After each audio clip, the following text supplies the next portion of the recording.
नमस्कार, news capital express में आपका स्वागत है। शुरुआत करते हैं खास खबर के साथ। अतिवृष्टि भारी बारिश से मध्य प्रदेश के कई जिलों में किसानों की खरीफ की फसलें नष्ट हो गई हैं। उड़द, मूंग, तिल्ली, मूंगफली की फसलें पूरी तरह नष्ट हो गई हैं। विशेष करके टीकमगढ़, छतरपुर, निवाड़ी, दमोह जिले में भारी पैमाने पर किसानों का नुकसान हुआ था।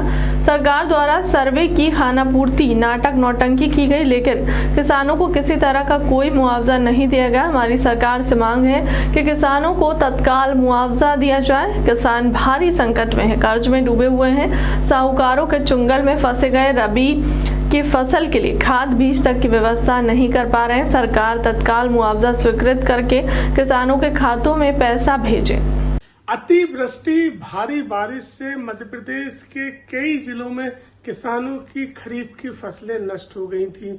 उड़द, मूंग, तिली, मूंगफली पूरी तरह नष्ट हो गई थी। विशेष करके टीकमगढ़, छतरपुर, निवाड़ी, दमोह, पन्ना जिलों में बहुत भारी पैमाने पर किसानों का नुकसान हुआ था। सरकार द्वारा खानापूर्ति की गई, सर्वे की नाटक नौटंकी की गई, लेकिन किसानों को किसी तरह का कोई मुआवजा अभी तक नहीं दिया गया। हमारी सरकार से मांग है कि किसानों को तत्काल मुआवजा दिया जाए। किसान भारी संकट में है, कर्जे में डूबे हुए हैं, साहूकारों के चंगुल में फंस गए हैं। अगली रबी की फसल के खाद बीज के लिए तक इंतजाम नहीं कर पा रहे हैं। सरकार तत्काल मुआवजे की घोषणा करे और किसानों के खातों में पैसा भेजे।